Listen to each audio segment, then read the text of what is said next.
एक बार एक माँ अपने बच्चे को लेकर एक संत के पास गई और कहा, महात्मा जी मेरा बच्चा बहुत गुड़ खाता है, आप इसे समझाएं कि यह गुड़ ना खाए। महात्मा जी ने बच्चे को देखा और माँ से कहा, तुम इसे 15 दिन बाद लेकर आना। माँ हैरान हुई पर 15 दिन बाद फिर गई। तब महात्मा जी ने बच्चे के सिर पर हाथ रखा और प्यार से कहा, बेटा गुड़ नहीं खाना चाहिए, यह सेहत के लिए बुरा है। बच्चा मान गया। माँ ने पूछा, यही बात आप 15 दिन पहले भी कह सकते थे। महात्मा जी मुस्कुराए और बोले, बहन 15 दिन पहले मैं खुद बहुत गुड़ खाता था। जो बात मैं खुद नहीं मानता वह दूसरों को कैसे कह सकता था।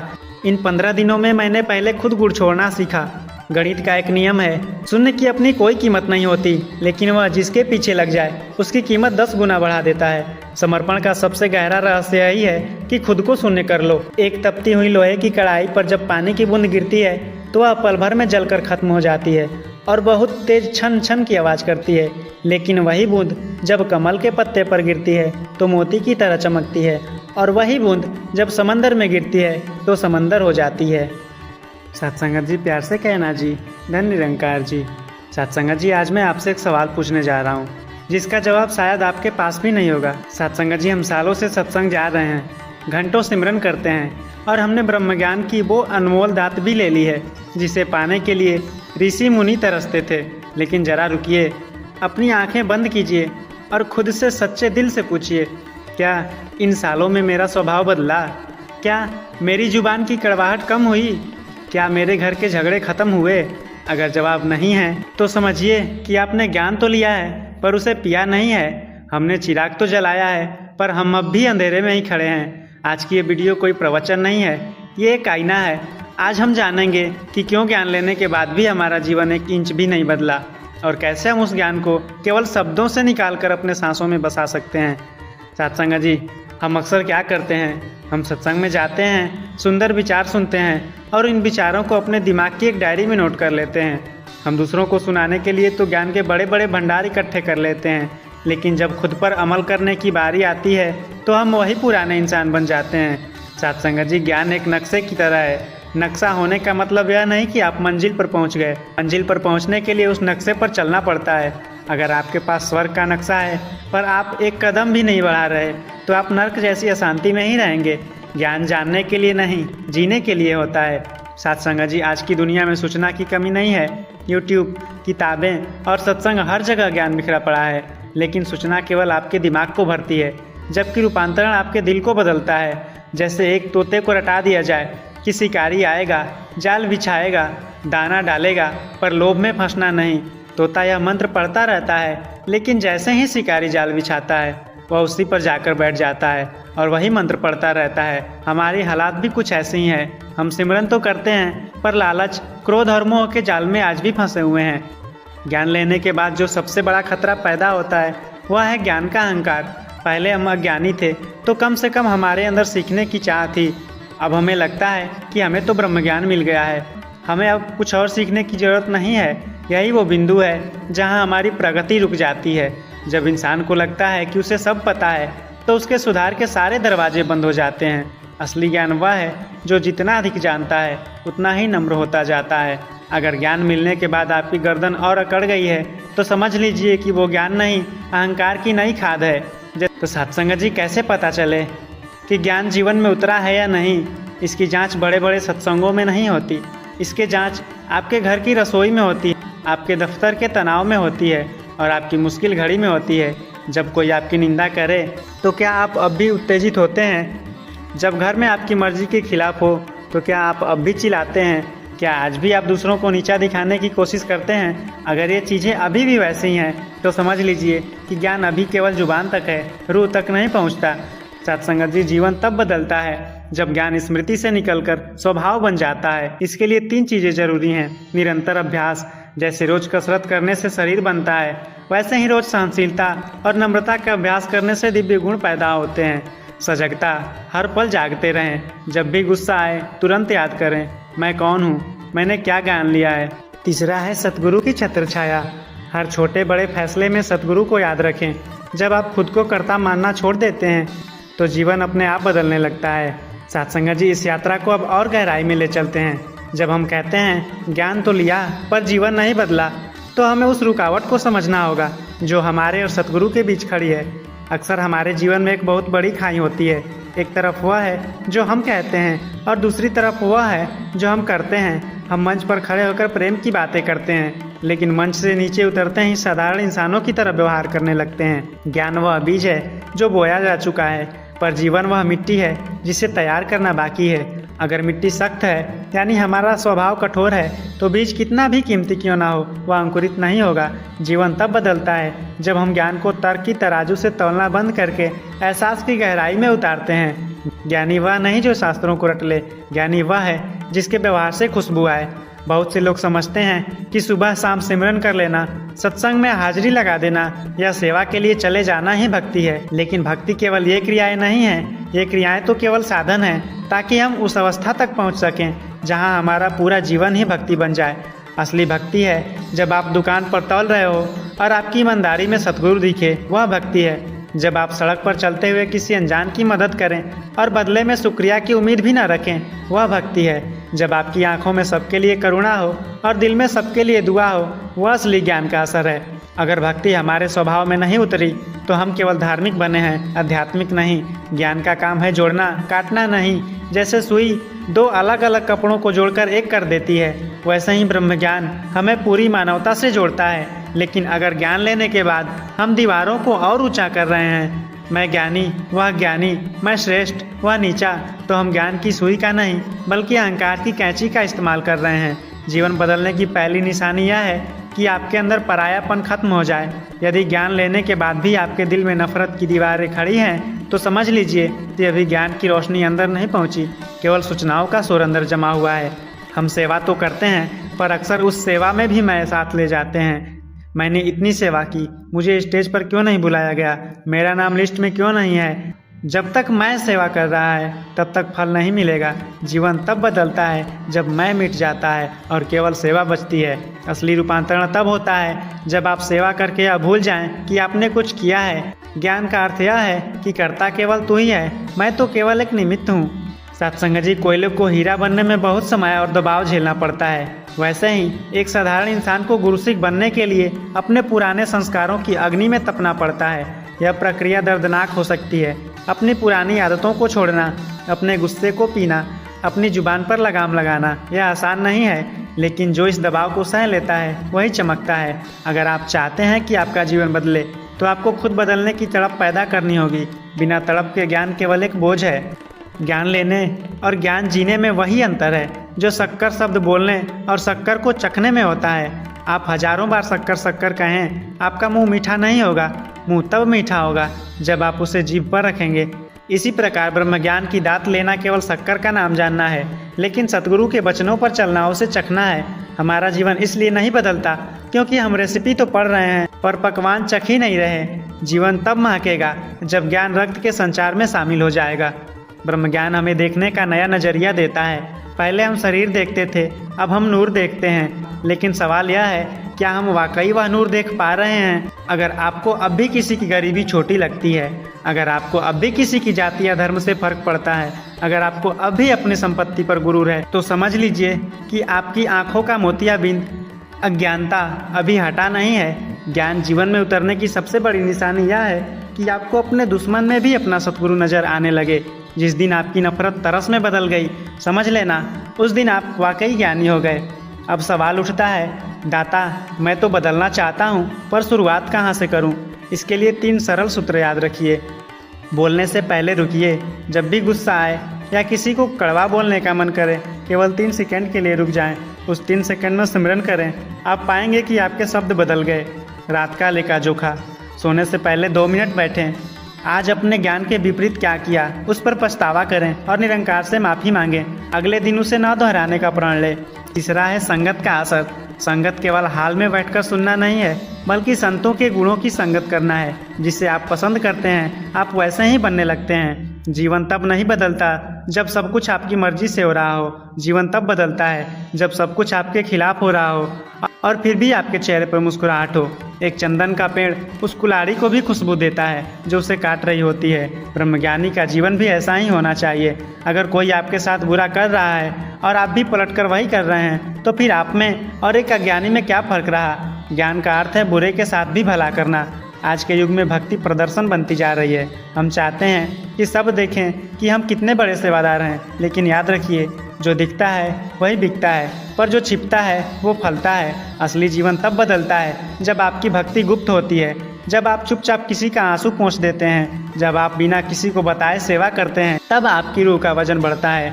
दिखावे का ज्ञान केवल अहंकार बढ़ाता है, जबकि गुमनामी का ज्ञान मुक्ति दिलाता है। अक्सर देखा जाता है कि हम सत्संग में तो बहुत विनम्र होते हैं, धन निरंकार कहते हुए झुक जाते हैं, लेकिन जैसे ही घर का दरवाज़ा पार करते हैं हमारा लहजा बदल जाता है। हम अपनी पत्नी, पति, बच्चों या माता पिता के साथ वैसा व्यवहार नहीं करते जैसा हम संगत में महात्माओं के साथ करते हैं। यदि आपके ज्ञान का असर आपके परिवार वालों को महसूस नहीं हो रहा तो आपका ज्ञान अभी कच्चा है। असली ब्रह्मज्ञानी वह है जिसे उसके घर वाले सबसे पहले सज्जन कहें। अगर आपके घर के लोग आपकी भक्ति से खुश नहीं हैं तो समझ लीजिए कि आप बाहर तो महक रहे हैं पर अंदर अभी भी दुर्गंध है।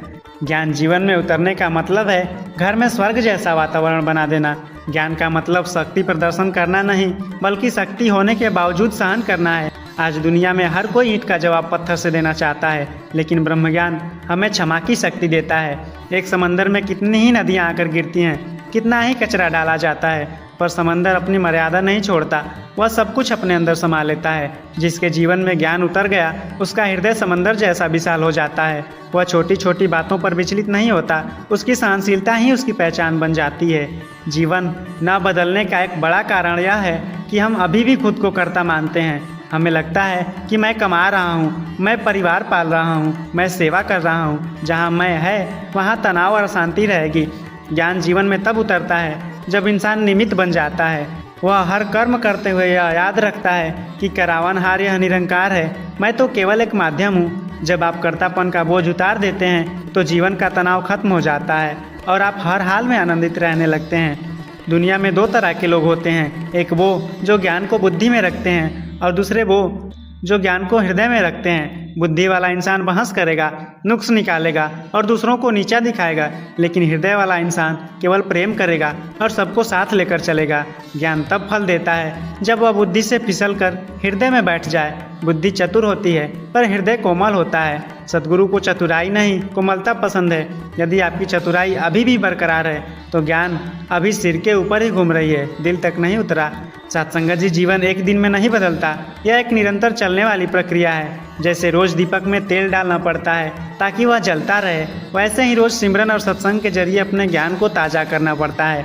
कई बार हम जोश में आकर कुछ दिन तो बहुत अच्छा व्यवहार करते हैं पर फिर वापस अपनी पुरानी आदतों पर लौट जाते हैं। इसे मौसमी भक्ति कहते हैं। असली रूपांतरण वह है जो स्थिर हो। ज्ञान जीवन में उतरने का मतलब है कि अब चाहे मौसम कोई भी हो, आपके स्वभाव की मिठास कम नहीं होनी चाहिए। जब तक आप इस बात से खुश होते हैं कि कोई आपकी तारीफ कर रहा है, तब तक आप इस बात से दुखी भी होंगे कि कोई आपकी बुराई कर रहा है। ज्ञान जीवन में तब उतरता है जब आप इन दोनों से ऊपर उठ जाते हैं। ब्रह्मज्ञानी जानता है कि स्तुति और निंदा दोनों ही इस नश्वर शरीर की है, आत्मा की नहीं। जब आपका आत्मबोध जाग जाता है तो लोग क्या कर रहे हैं, इससे आपकी आंतरिक शांति भंग नहीं होती। यही वह स्थिरता है जो ज्ञान का असली फल है। अक्सर हम सेवा तो करते हैं पर उस सेवा के पीछे एक सूक्ष्म स्वार्थ छिपा होता है, चाहे वह वाहवाही लूटने की इच्छा हो या यह उम्मीद की मैं सेवा करूंगा तो मेरा यह काम बन जाएगा। ज्ञान जीवन में तब उतरता है जब सेवा व्यापार नहीं स्वभाव बन जाती है। जिस दिन आप सेवा करके यह भूल जाएं कि आपने कुछ किया है, आप समझ लेना कि आपके अंदर का अहंकार मर गया है। असली सेवा वह है जहाँ हाथ काम कर रहे हों पर मन केवल शुक्राने में हो। जब सेवा में मैं मिट जाता है तब वह निरंकार प्रकट होता है। इंसान सारी उम्र मौत से डरता है, लेकिन जिसके जीवन में ब्रह्मज्ञान उतर गया उसके लिए मौत केवल पोशाक बदलने जैसा है। अगर ज्ञान लेने के बाद भी मौत का खौफ वैसा ही बना हुआ है तो इसका मतलब है कि हमने अभी भी खुद को यह नश्वर शरीर ही मान रखा है। ज्ञान का असर यह है कि इंसान जीते जी मरना सीख जाता है। वह जान लेता है कि आत्मा अजर अमर है। जब मौत का डर निकल जाता है तब इंसान सही मायने में जीना शुरू करता है। वह हर पल को उत्सव की तरह जीता है क्योंकि वह अविनाशी से जुड़ चुका है। ज्ञान का एक बहुत बड़ा प्रमाण है सादगी। जैसे जैसे ज्ञान गहरा होता है, इंसान बाहरी तड़क भड़क और दिखावे से दूर होता जाता है। उसे अपनी प्रशंसा सुनने की भूख नहीं रहती। आज के सोशल मीडिया के दौर में जहाँ हर कोई खुद को बड़ा दिखाने की होड़ में है, वहाँ एक ब्रह्मज्ञानी गुमनाम रहकर खुश रहता है। यदि ज्ञान मिलने के बाद भी आपकी दिखावे की भूख कम नहीं हुई तो समझ लीजिए कि ज्ञान अभी केवल बाहरी सतह पर है। सादगी ही वह जमीन है जहाँ भक्ति के फल लगते हैं। किसी को माफ़ कर देना दुनिया का सबसे मुश्किल काम है, लेकिन एक ज्ञानी के लिए यह सबसे आसान है, क्योंकि वह जानता है कि सामने वाला जो कर रहा है वह अपनी अज्ञानता के कारण कर रहा है। जैसे एक छोटा बच्चा अपनी माँ को अनजाने में मार दे तो माँ को गुस्सा नहीं आता, वह उसे माफ़ कर देती है, क्योंकि वह जानती है कि बच्चा नासमझ है। जिसके जीवन में ज्ञान उतर गया उसे पूरी दुनिया नासमझ और भटकी लगती है। वह किसी से नफरत नहीं कर पाता, केवल तरस खाता है। क्षमा ही वह मरहम है जो आपके मन के सारे जख्म भर देता है। तो साथसंगत जी, हमने ज्ञान की परतों को उधेड़ कर देखा। ज्ञान लेना केवल पहली सीढ़ी है, लेकिन उस पर चलना ही असली मंजिल है। याद रखिए, दुनिया आपके ज्ञान को नहीं, आपके इंसान होने को देखेगी। यदि आपके सत्संग जाने से आपके पड़ोसी को सुख नहीं मिल रहा तो आपके सत्संग जाने का कोई मोल नहीं। आज ही संकल्प लें कि हम केवल ज्ञानी नहीं बनेंगे, हम इंसान बनेंगे। हम अपनी कमियों को स्वीकार करेंगे और हर रोज एक नया प्रयास करेंगे। सतगुरु की कृपा तभी बरसेगी जब हम पात्र सीधे रखेंगे। सत्संग जी, एक बार एक माँ अपने बच्चे को लेकर एक संत के पास गई और कहा, महात्मा जी, मेरा बच्चा बहुत गुड़ खाता है, आप इसे समझाएं कि यह गुड़ न खाए। महात्मा जी ने बच्चे को देखा और माँ से कहा, तुम इसे 15 दिन बाद लेकर आना। माँ हैरान हुई, पर 15 दिन बाद फिर आई। जब महात्मा जी ने बच्चे के सिर पर हाथ रखा और प्यार से कहा, बेटा, गुड़ नहीं खाना चाहिए, यह सेहत के लिए बहुत बुरा है। बच्चा मान गया। माँ ने पूछा, यही बात आप 15 दिन पहले भी कह सकते थे। महात्मा जी मुस्कुराए और बोले, बहन, 15 दिन पहले मैं खुद बहुत गुड़ खाता था। जो बात मैं खुद नहीं मानता वह दूसरों को कैसे कह सकता था। इन 15 दिनों में मैंने पहले खुद गुड़ छोड़ना सीखा। तो सत्संगत जी, हमारा ज्ञान जीवन में इसलिए नहीं उतरता क्योंकि हम दूसरों को सुधारने का ठेका तो ले लेते हैं, पर खुद को बदलने का संकल्प नहीं लेते। ज्ञान तब असर करता है जब वो आपके अपने आचरण से होकर गुजरता है। एक महात्मा के पास एक व्यक्ति आया और बोला, क्या आपको पता है आपके पास उस चेले ने आपके बारे में क्या कहा? महात्मा जी ने उसे रोका और कहा, बताने से पहले मेरी बात को 3 छलनी से गुजारो, सत्य की छलनी। क्या तुम पक्का जानते हो कि जो तुम कह रहे हो वो सच है? उसने कहा, नहीं, मैंने बस सुना है। दूसरा है अच्छाई की छलनी।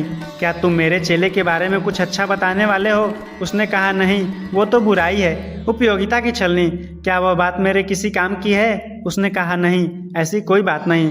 तब महात्मा जी बोले, जो बात न सच है, न अच्छी है और न मेरे काम की है, उसे बताकर अपना और मेरा वक्त क्यों जाया करते हो? तो सत्संग जी, ज्ञान जीवन में उतरने का मतलब है अपनी जुबान और कान पर पहरा बिठाना। यदि हम आज भी इधर की उधर करने में आनंद लेते हैं तो ज्ञान अभी भी हृदय तक नहीं पहुंचा। एक बार एक व्यक्ति ने सुना कि ज्ञान प्रकाश है। उसने अपने घर की अलमारी में ज्ञान की बहुत सारी किताबें भर लीं, पर कमरे में अंधेरा ही रहा। वह परेशान होकर एक फकीर के पास गया। फकीर ने कहा, दीपक अलमारी में रखने से रोशनी नहीं होती, उसे जलाकर खुले में रखना पड़ता है। सत्संग जी, हम भी ज्ञान की चर्चा तो बहुत करते हैं उस अलमारी की तरह, पर उसे अपने कर्मों के दिए में जलाते नहीं। ज्ञान तब रोशनी देगा जब आप उसे अंधेरे वाली जगहों में ले जाएंगे। ज्ञान जीवन में उतरने के बाद इंसान कठोर नहीं रहता, वह कोमल हो जाता है। एक पत्थर को अगर आप पानी में डालेंगे तो वह डूब जाएगा और बाहर से तो गीला होगा पर अंदर से सूखा ही रहेगा। लेकिन रुई को जब आप पानी में डालेंगे तो वह पानी को अपने अंदर सोख लेगी। बहुत से लोग पत्थर की तरह सत्संग करते हैं, सालों से ज्ञान के सागर में डूब रहे हैं, पर अंदर से आज भी सूखे और कठोर हैं। असली गुरसिक रुई की तरह होता है जो वचनों को अपने रोम रोम में सोख लेता है। उसका हृदय इतना कोमल हो जाता है कि वह दूसरों का दुख देखकर पिघलने लगता है। पहाड़ से गिरता हुआ झरना हमेशा नीचे की ओर बहता है। जो प्यासा होता है उसे झुककर पानी पीना पड़ता है। जो पहाड़ की चोटी पर अकड़कर खड़ा रहता है वह प्यासा ही रह जाता है। तो सत्संग जी, परमात्मा की कृपा का झरना हमेशा बह रहा है, पर मिलता उसे है जो झुकना जानता है। यदि ज्ञान लेने के बाद भी हमारे अंदर झुकने का भाव नहीं आया तो हम उस ऊंचे पहाड़ की तरह हैं जहां पानी ठहरता ही नहीं। जीवन तब बदलता है जब हम खुद को खाली कर देते हैं ताकि परमात्मा हमें भर सके। कहा जाता है कि पारस के छूने से लोहा सोना बन जाता है, लेकिन अगर लोहे और पारस के बीच में जंग की एक परत हो तो लोहा कभी सोना नहीं बनेगा। सतगुरु का ज्ञान वह पारस है जो हमें कंचन या शुद्ध बना सकता है। लेकिन हमारे पुराने संस्कार, हमारी जिद और हमारा अहंकार वह जंग है जो हमें बदलने नहीं देती। ज्ञान तो ले लिया, पर अगर उस जंग को साफ नहीं किया तो हम जैसे थे वैसे ही रह जाएंगे। एक बार एक राजा ने एक बहुत सुंदर सोने की सुराही बनवाई, पर उसमें भरा हुआ पानी खारा और गंदा था। वहीं एक फकीर के पास मिट्टी का मटका था, पर उसका पानी अमृत जैसा मीठा और शीतल था। राजा को समझ आ गया कि बर्तन की कीमत उसके सोने होने से नहीं, बल्कि उसके अंदर रखे पदार्थ से है। हम भी ज्ञान की सुंदर बातें करके सोने की सुराही तो बन जाते हैं, पर अगर हमारे मन में नफरत और ईर्ष्या का गंदा पानी भरा है तो कोई हमारे पास बैठना पसंद नहीं करेगा। ज्ञान जीवन में तब उतरता है जब आप अपनी बाहरी शक्ति को सजाने के बजाय अपने भीतर के जल को शीतल और मीठा बनाते हैं। ज्ञान हमें सिखाता है कि संसार में कैसे रहना है। जैसे नाव पानी में रहती है, पर अगर पानी नाव के अंदर आ जाए तो नाव डूब जाती है। नाव तभी तक सुरक्षित है जब तक पानी उसके नीचे है। तो सत्संग जी, संसार में रहिए, व्यापार कीजिए, परिवार पालिए, यह पानी है, लेकिन संसार को अपने अंदर मत आने दीजिए। यदि घर की चिंताएं और बाहर की नफरत आपके मन के अंदर घुस गई है तो आपका ज्ञान की नाव डूब जाएगी। समर्पित वह है जो दुनिया के बीच रहकर भी दुनिया का नहीं होता, केवल निरंकार का होता है। एक मोमबत्ती पूरी दुनिया को रोशनी देती है, पर उसके अपने नीचे अंधेरा होता है। हम भी दूसरों को ज्ञान बांटते समय मोमबत्ती बन जाते हैं, पर अपने स्वभाव के अंधेरे को नहीं देखते। एक महात्मा रोज सत्संग में कहते थे, क्रोध पाप है। एक दिन उनके शिष्य ने जानबूझकर उनके ऊपर गंदा पानी डाल दिया। महात्मा जी को इतना गुस्सा आया कि उन्होंने उसे थप्पड़ मार दिया। शिष्य मुस्कुराया और बोला, गुरुदेव, ज्ञान तो आपने बहुत दिया, पर थप्पड़ बता रहा है कि वह अभी आपके नीचे के अंधेरे को मिटा नहीं पाया। ज्ञान का पहला दिया अपने निजी दोषों पर जलाएं।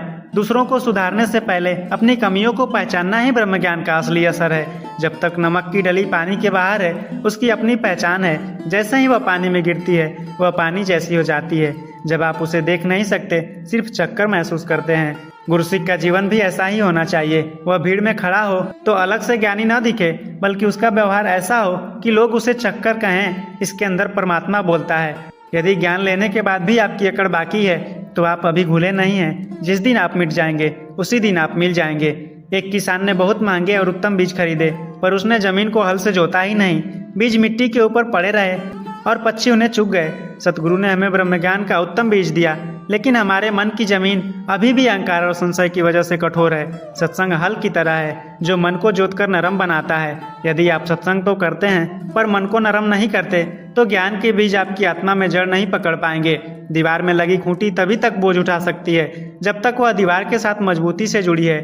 जिस दिन वह ढीली हो गई, वह खुद भी गिरेगी और सामान भी गिरा देगी। हमारा ज्ञान और हमारी शांति तभी तक कायम है जब तक हम सिमरन के जरिए निरंकार से जुड़े हैं। जैसे ही सिमरन छूटा, हम ढीले पड़ जाते हैं और छोटी सी परेशानी हमें गिरा देती है। ज्ञान जीवन में उतरा है या नहीं, यह तब पता चलता है जब आप मुश्किल समय में भी खूंटी की तरह अटल रहते हैं।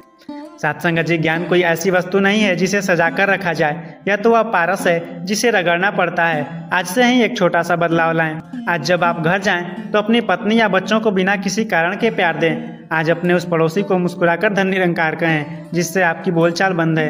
यही छोटी छोटी शुरुआत आपके ज्ञान को प्रमाण देंगी। दुनिया भाषणों से नहीं बदलती, दुनिया उदाहरण से बदलती है। क्या आप वो उदाहरण बनने के लिए तैयार हैं? अक्सर हम ज्ञान लेने के बाद भगवान को पाने की कोशिश करते हैं, जबकि ज्ञान भगवान को पाने के बारे में है ही नहीं। भगवान तो मिला ही हुआ है, ज्ञान तो खुद को खोने के बारे में है। एक मूर्तिकार से किसी ने पूछा कि आपने पत्थर में से इतनी सुंदर भगवान की मूर्त कैसे निकाली? मूर्तिकार ने बहुत सुंदर जवाब दिया, मैंने मूर्त बनाई नहीं, मूर्त तो पत्थर के अंदर पहले से ही था। मैंने तो बस उस फालतू पत्थर को हटा दिया जो मूर्त को छिपाए हुए था। यही हमारे जीवन का सच है। हमारे अंदर परमात्मा पहले से मौजूद है, लेकिन हमारे ऊपर मैं, मेरा जाति, मेरा पद, मेरा ज्ञान के फालतू पत्थर जमे हुए हैं। ज्ञान लेने के बाद भी जीवन इसलिए नहीं बदलता क्योंकि हम परमात्मा को तो जोड़ना चाहते हैं, पर उस फालतू पत्थर को हटाना नहीं चाहते। जिस दिन आप खुद को हटा देंगे उस दिन केवल निरंकार ही बचेगा। बांसुरी में से इतनी मधुर धुन क्यों निकलती है? क्योंकि वह अंदर से पूरी तरह खाली है। अगर बांसुरी के अंदर थोड़ी सी भी लकड़ी बच जाए तो उसमें से सुर नहीं निकलेंगे, सिर्फ शोर निकलेगा। हमारा जीवन भी एक बांसुरी की तरह है। सतगुरु इसमें अपनी कृपा की धुन बजाना चाहता है, लेकिन हमारे अंदर तर्क, चालाकी और मैंपन का कूड़ा भरा हुआ है। हम अंदर से खाली नहीं हैं। ज्ञान जीवन में उतरने का मतलब है अंदर से खाली हो जाना। जब आप खाली हो जाते हैं तब परमात्मा आपके जरिए बोलना शुरू करता है, आपके जरिए काम करना शुरू करता है। फिर जो लोग आपसे मिलेंगे उन्हें आपसे शांति मिलेगी, क्योंकि अब आप नहीं, क्योंकि अब आप नहीं, आपके अंदर का खालीपन और परमात्मा बोल रहा है। समंदर की सतह पर बहुत शोर होता है, लहरें उछलती हैं, तूफान आते हैं, लेकिन अगर आप समंदर की गहराई में जाएं तो वहाँ एकदम सन्नाटा और शांति है। ज्ञान लेने के बाद भी अगर हमारे मन में लहरों जैसा शोर है कि उसने ऐसा क्यों कहा, मेरे साथ ऐसा क्यों हुआ, तो समझ लीजिए कि हम अभी सिर्फ सतह पर तैर रहे हैं, हम गहरे नहीं उतरे। जो ज्ञान में गहरा उतर जाता है उसके जीवन में बाहर चाहे कितना भी तूफान आए, उसके अंदर की शांति कभी भंग नहीं होती। वह स्थित प्रज्ञ हो जाता है। एक पक्षी जब उड़ता है तो उसके पंख उसे भारी नहीं लगते, बल्कि उसे उड़ने में मदद करते हैं। लेकिन अगर वही पंख किसी पत्थर पर बांध दिए जाएं तो वह पत्थर उड़ नहीं पाएगा। अगर ज्ञान लेने के बाद आप दूसरों में कमियां निकाल रहे हैं, दूसरों को अज्ञानी समझ रहे हैं, तो आपका ज्ञान पत्थर पर बंधे पंख की तरह बोझ बन गया है। लेकिन अगर ज्ञान लेने के बाद आप और हल्के हो गए हैं, आपकी नफरत खत्म हो गई है, आप सबको गले लगा पा रहे हैं, तो समझ लीजिए अब आपके ज्ञान को पंख लग गए हैं और आप रूहानियत की ऊंची उड़ान भरने के लिए तैयार हैं। ब्रह्म ज्ञान का आखिरी पड़ाव बहस नहीं बल्कि मौन है। जब इंसान को सच का पता चल जाता है तो वह चुप हो जाता है। वह अब किसी को सही साबित करने की कोशिश नहीं करता, वह बस हो जाता है। एक घड़ा तब तक खाली होता है और पानी में डूबा रहता है जब तक गड़गड़ की आवाज़ करता है। जैसे ही वह पूरा भर जाता है वह शांत हो जाता है। यदि हमारे अंदर अभी भी बहुत आवाज़ें हैं तो समझ लीजिए कि घड़ा अभी आधा भरा है। जिस दिन आप लबालब भर जाएंगे उस दिन आप केवल प्रेम बांटेंगे, शब्द नहीं। गणित का एक नियम है, शून्य की अपनी कोई कीमत नहीं होती, लेकिन वह जिसके पीछे लग जाए उसकी कीमत 10 गुना बढ़ा देता है। समर्पण का सबसे गहरा रहस्य यही है कि खुद को शून्य कर लो। हम अक्सर परमात्मा के सामने एक बनकर खड़े होते हैं। मैं ज्ञानी हूँ, मैं दानी हूँ, मैं पुराना गुरसिख हूँ। जब तक हम एक बने रहेंगे हम अकेले रहेंगे, लेकिन जिस दिन हम शून्य होकर सदगुरु के पीछे लग जाते हैं हमारी हस्ती अनंत गुना बढ़ जाती है। ज्ञान जीवन में उतरने का अर्थ है अपने एक होने के गुरूर को मिटाकर शून्य हो जाना। शून्य को कोई तोड़ नहीं सकता, कोई गिरा नहीं सकता, क्योंकि जिसके पास कुछ है ही नहीं उसका कोई क्या छीनेगा। एक तपती हुई लोहे की कढ़ाई पर जब पानी की बूंद गिरती है तो वह पल भर में जलकर खत्म हो जाती है और बहुत शोर छन छन करती है। लेकिन वही बूंद जब कमल के पत्ते पर गिरती है तो मोती की तरह चमकती है, और वही बूंद जब समंदर में गिरती है तो खुद समंदर हो जाती है। हमारा अहंकार उस तपते लोहे की कढ़ाई जैसा है, और जब भी ज्ञान की कोई बूंद उस पर गिरती है वह शोर तो बहुत करती है पर टिकती नहीं है। सत्संग जी, जीवन तब बदलता है जब हम अपने स्वभाव को शीतल करते हैं। जब मन शीतल होता है तब सतगुरु का वचन मोती बनता है और अंत में हम उसे निरंकार के सागर में विलीन कर देते हैं। अगर आज भी आपके जीवन में बातों का शोर है तो समझिए कि हृदय अभी तप रहा है, उसे सिमरन के जल से शांत कीजिए। एक बहुत पुरानी कहावत है, मरने से पहले मर जाओ। इसका मतलब शरीर का मरना नहीं है, इसका मतलब है अपनी इच्छाओं और मर्जी का मर जाना। हम सतगुरु से ज्ञान तो लेते हैं पर अपनी मर्जी नहीं छोड़ते। हम चाहते हैं कि परमात्मा हमारे हिसाब से काम करे। ज्ञान जीवन में उतरने का सबसे गहरा प्रमाण यह है कि इंसान की अपनी डिमांड खत्म हो जाती है, वह रजा में रहना सीख जाए। जब आपकी कोई मर्जी नहीं बचती तो परमात्मा की मर्जी आपकी मर्जी बन जाती है। फिर जीवन में कोई दुख नहीं रहता, क्योंकि जो हो रहा है वह उसकी मर्जी से हो रहा है और उसकी मर्जी कभी गलत नहीं होती। कस्तूरी मृग की नाभि में ही खुशबू होती है, पर वह उसे पूरी दुनिया में ढूंढता फिरता है। वह झाड़ियों में भागता है, लहूलुहान होता है, पर खुशबू से बाहर कहीं नहीं मिलती। ज्ञान ने हमें बता दिया कि खुशबू तुम्हारे अंदर है, लेकिन जीवन इसलिए नहीं बदलता क्योंकि हम अभी भी अपनी खुशियों के लिए बाहर की वस्तुओं और लोगों पर निर्भर हैं। अगर किसी ने तारीफ की तो हम खुश हो गए, अगर किसी ने बुरा कहा तो हम दुखी हो गए। इसका मतलब है कि हमारी खुशियों का रिमोट कंट्रोल अभी भी दुनिया के पास है। ज्ञान जीवन में तब उतरता है जब आप आत्मनिर्भर हो जाते हैं। आपकी शांति का स्रोत आपके अंदर का निरंकार बन जाता है। अब बाहर चाहे पतझड़ हो या बसंत, आपकी रूह हमेशा महकती रहती है। ज्ञान का अंतिम लक्ष्य है हर पल का ध्यान। सिर्फ आंख बंद करके बैठना ध्यान नहीं है, चलते फिरते, खाते पीते, बात करते हुए इस बात का एहसास बना रहे कि वह देख रहा है, वह अंग संग है। यही सबसे गहरा ज्ञान है। जब यह एहसास पक्का हो जाता है तो इंसान से पाप होना बंद हो जाता है। आप अंधेरे कमरे में भी वह काम नहीं करेंगे जो आप भरी संगत में नहीं कर सकते। जहाँ दिखावा खत्म होता है वहाँ एहसास शुरू होता है और वहीं से जीवन का रूपांतरण शुरू होता है। एक बहुत गहरा मनोवैज्ञानिक सच है कि इंसान को भोजन से ज्यादा स्वाद दूसरे की बुराई करने में आता है। ज्ञान जीवन में उतरा है या नहीं, इसे परखने का सबसे बड़ा थर्मामीटर यही है। जिस दिन आपके कान दूसरों की बुराई सुनने के लिए बंद हो जाएं और आपकी जुबान किसी की कमी निकालने से इनकार कर दें तो समझ लेना कि ब्रह्म ज्ञान ने आपके खून को शुद्ध कर दिया है। यदि अभी भी निंदा में रस आ रहा है तो आप समझो कि ज्ञान अभी भी बुद्धि के द्वार पर खड़ा है। रूह के अंदर दाखिल नहीं हुआ। अक्सर हम कहते हैं कि मैं परमात्मा को देख रहा हूँ, लेकिन गहराई यह है कि जब तक देखने वाला मौजूद है तब तक दिखने वाला अलग ही रहेगा। दुनिया में दो तरह के लोग हैं, एक वो जो परमात्मा से डिमांड करते हैं और दूसरे वो जो परमात्मा को थैंक यू कहते हैं। पर एक तीसरी अवस्था है जो सबसे गहरी है, मौन स्वीकृति। जब आपके जीवन में कोई बहुत बड़ा दुख आए, कोई बहुत बड़ी हानि हो और उस वक्त आपके अंदर से क्यों शब्द ना निकले, बस एक गहरी खामोशी हो और मन कहे, दाता अगर तूने यह दुख दिया है तो इसमें भी कोई रूहानी राज होगा। जब आपकी शिकायत पूरी तरह खत्म हो जाए और उसकी जगह एक मौन समर्पण ले ले, तब समझिएगा कि ज्ञान आपकी हड्डियों तक उतर चुका है। अब आप परिस्थितियों के गुलाम नहीं बल्कि खुद के और इस कायनात के मालिक बन चुके हैं। हम अक्सर धार्मिक होने का अभिनय करते हैं। संगत में हमारा चेहरा अलग होता है, घर में अलग और अकेले में अलग। ज्ञान जीवन में उतरने का मतलब है एक रास्ता, यूनिफॉर्मिटी। जैसे एक हीरा अंधेरे में भी चमकता है और रोशनी में भी, वैसे ही एक ब्रह्मज्ञानी एकांत में भी उतना ही पवित्र होता है जितना वह भरी संगत में। यदि आपकी अकेले की सोच और भीड़ की सोच में फर्क है तो अभी दो ही यानी डुअलिज्म का पर्दा है। जीवन तब बदलता है जब आपकी रूह का आईना इतना साफ हो जाए कि चाहे कोई देख रहा हो या ना देख रहा हो, आप वही नूर रहे हैं जो आप असल में हैं। एक पुराना रूहानी सूत्र है, जब तक जुबान बोलती है खुदा खामोश रहता है, जब जुबान खामोश होती है तब खुदा बोलता है। हम ज्ञान की चर्चा बहुत करते हैं, बहस करते हैं, तर्क देते हैं, पर गहराई यह है कि परमात्मा की भाषा सन्नाटा है।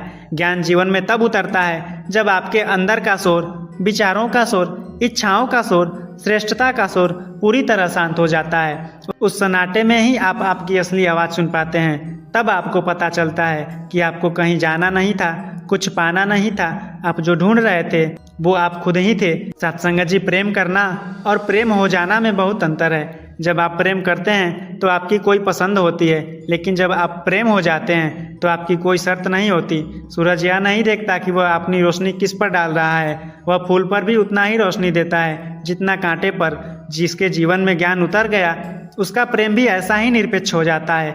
वह इसलिए प्यार नहीं करता क्योंकि सामने वाला अच्छा है, वह प्यार इसलिए करता है क्योंकि उसके स्वभाव में अब नफरत बची ही नहीं। वह प्रेम का सागर बन चुका है। सत्संग जी, ज्ञान का अंतिम फल क्या है? वह न तो रिद्धियाँ हैं, न सिद्धियाँ हैं, न ही दुनिया की वाहवाही है। ज्ञान का अंतिम फल है एक गहरी, अटूट और बेपरवाह शांति। एक ऐसी शांति जिसे न हार तोड़ सके न जीत बढ़ा सके। एक ऐसी शांति जो मरे हुए को भी जीवन दे दे। सत्संग जी, ज्ञान को दिमाग का गहना मत बनाइए, इसे रूह का पोशाक बनाइए। सत्संग जी, इस पूरी चर्चा का निचोड़ केवल एक वाक्य में यह है कि ज्ञान जानने की वस्तु नहीं है, हो जाने की अवस्था है। हमने समझा ज्ञान बनाम सूचना। दिमाग में जानकारी भर लेना ज्ञान नहीं है। जब तक वह जानकारी आपके व्यवहार में नहीं उतरती वह केवल एक मानसिक बोझ है, मैं का विसर्जन। ज्ञान का असली दुश्मन कोई बाहर का व्यक्ति नहीं बल्कि हमारा अपना अहंकार है। जब तक मैं कुछ कहूँ का भाव रहेगा तब तक परमात्मा क्या है यह कभी समझ नहीं आएगा। एक रास्ता, सत्संग में झुकना आसान है पर घर में और समाज में झुकना ही असली ब्रह्म ज्ञान की परीक्षा है। सत्संग जी, ज्ञान को कर्म में बदलें। आज से अचिंता छोड़ दें कि आपने कितना सुना है, बस इस पर ध्यान दें कि आपने कितना जिया है। अगर आप दिन भर में केवल एक बार अपनी कड़वाहट को रोक पाएं और किसी को प्रेम दे पाएं तो समझ लीजिए कि उस दिन आपका ब्रह्म ज्ञान सफल हो गया। प्रमाण बने, प्रवचन नहीं। दुनिया को उपदेशों की जरूरत नहीं है, दुनिया को जरूरत है उदाहरणों की। आपका बदला हुआ स्वभाव, आपकी सहनशीलता और आपकी मधुर वाणी ही इस बात का सबसे बड़ा सबूत होगी कि आपने सतगुरु से ज्ञान लिया है। निरंतर शुक्राना। निष्कर्ष यह है कि जीवन में जो कुछ भी हो रहा है, सुख या दुख, हार या जीत, उसे निरंकार की रजा मानकर स्वीकार कर लेना ही ज्ञान की पराकाष्ठा है। जिस दिन आपके मन से शिकायत मिट गई और शुक्राना बैठ गया उस दिन आप जीते जी मुक्त हो गए। सत्संग जी, अंत में बस इतना ही, ज्ञान का दिया जल तो गया है पर अब इसकी लौ को अपनी आदतों की हवा से बुझने मत देना। सतगुरु ने हमें देवता बनाने के लिए ज्ञान दिया है, दार्शनिक बनाने के लिए नहीं। एक आदमी बहुत गरीब था, हर दिन भगवान से बस यही कहता, मेरे पास कुछ नहीं है। एक दिन उसने देखा कि एक व्यक्ति जिसके पास पैर नहीं थे वह फिर भी मुस्कुराते हुए लोगों की मदद कर रहा था। उसे अपने शब्दों पर शर्म आई। उसने पहली बार सोचा, जिसे मैं कमी समझ रहा हूँ वो किसी और का सपना हो सकता है। उस दिन से उसने शिकायत छोड़कर शुक्राना करना शुरू कर दिया। धीरे धीरे उसका चेहरा भी बदलने लगा, सोच भी और जिंदगी भी। जिस दिन इंसान शुक्राना करना सीख जाता है उसी दिन से उसका दुख हल्का होने लगता है। एक व्यक्ति हमेशा कहता था, जब मेरी सारी परेशानियां खत्म होंगी तब मैं खुश रहूंगा। एक संत ने उसे नदी के किनारे बुलाया और कहा, जाओ नदी की सारी लहरें रुक जाएं, तब पानी भर कर लाना। वह आदमी बोला, ये कैसे हो सकता है, लहरें तो चलती ही रहेंगी। संत मुस्कुराए और बोले, ठीक वैसे ही जिंदगी में परेशानियां भी आती रहेंगी। अगर खुशी के लिए उनके खत्म होने का इंतजार करोगे तो कभी खुश नहीं रह पाओगे। उस दिन आदमी को समझ आया कि सुख परिस्थितियों में नहीं, सोच में होता है। तो सत्संग जी, जीना आज सीखो, क्योंकि सही समय कभी नहीं आता। सत्संग जी, प्यार से कहना जी। धन्य निरंकार जी।